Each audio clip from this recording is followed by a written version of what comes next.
आज के इस एक्सप्लेनर में हम सीधे उस मुद्दे पर आते हैं जो सतह पर तो एक मामूली प्रशासनिक फेरबदल दिखता है, लेकिन असल में ये चीन के शीर्ष सैन्य नेतृत्व में मची एक ऐसी उथल-पुथल है जो ताइवान और पूरी दुनिया की सुरक्षा के लिए एक बेहद डरावनी खबर हो सकती है।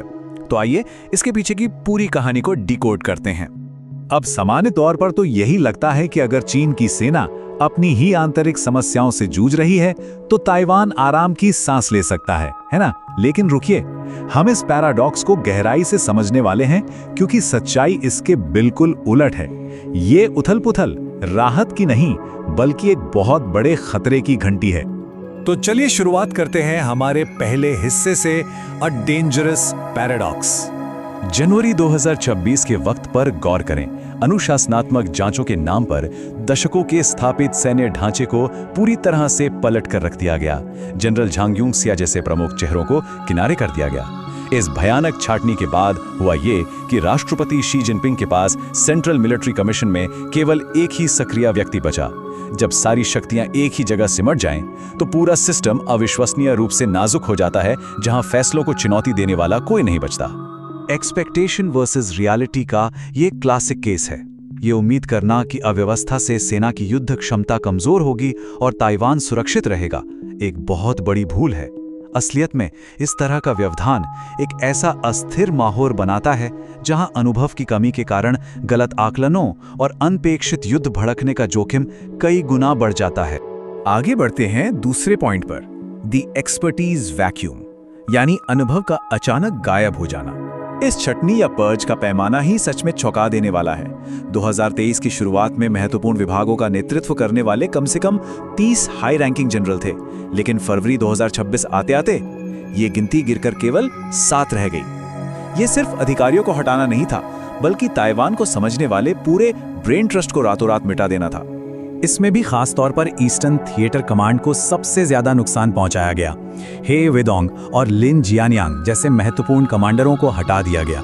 इनके हटने का सीधा मतलब था संयुक्त उभयचर संचालन और ताइवान की नाकाबंदी जैसे परिदृश्यों में दशकों की जो विशिष्ट विशेषज्ञता थी, उसका पूरी तरह से खत्म हो जाना।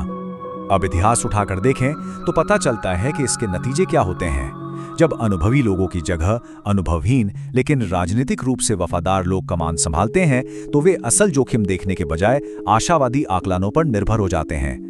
2003 में सद्दाम हुसैन का अति आत्मविश्वास, अफगानिस्तान में सोवियत सेना का गलत आकलन, या 1982 में फॉकलैंड्स को लेकर अर्जेंटीना की सैन्य सरकार की भूल, ये सब इसी बात के ज्वलंत उदाहरण हैं कि कैसे त्रुटिपूर्ण सलाह बड़ी और विनाशकारी गलतियों को जन्म देती है। और यही चीज हमें इस एक्सप्लेनर के तीसरे हिस्से की तरफ ले जाती है, लॉयल्टी ओवर लॉजिक, यानी तर्क पर वफादारी का भारी पड़ना।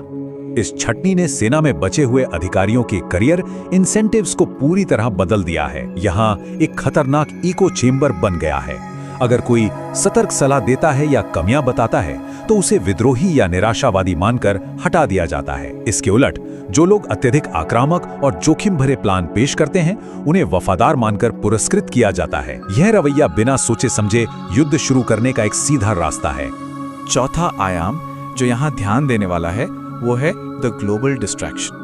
एक तरफ तो पारंपरिक सेना नेतृत्व की कमी से जूझ रही है, वहीं दूसरी तरफ चैटम हाउस के इस चौंकाने वाले आंकड़े पर नजर डालें।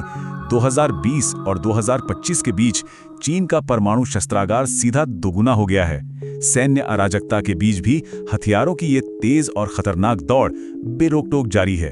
और ग्लोबल पॉलिटिक्स में भी काफी कुछ बदल रहा है। अमेरिका ने अपनी 2026 की रक्षा रणनीति से ताइवान को बाहर रखा है और ट्रंप प्रशासन की टैरिफ नीतियों ने अमेरिकी गठबंधनों पर दबाव डाला है।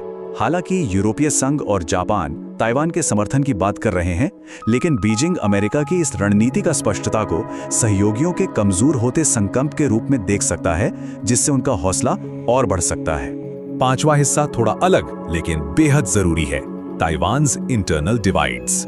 एक तरफ एआई और सेमीकंडक्टर की अभूतपूर्व मांग के कारण ताइवान 2025 में 8.63% की शानदार जीडीपी ग्रोथ का दावा करता है, लेकिन जमीनी हकीकत, औसत मासिक वेतन अभी भी करीब 1512 अमेरिकी डॉलर पर अटका है और धन की असमानता तेजी से बढ़ रही है।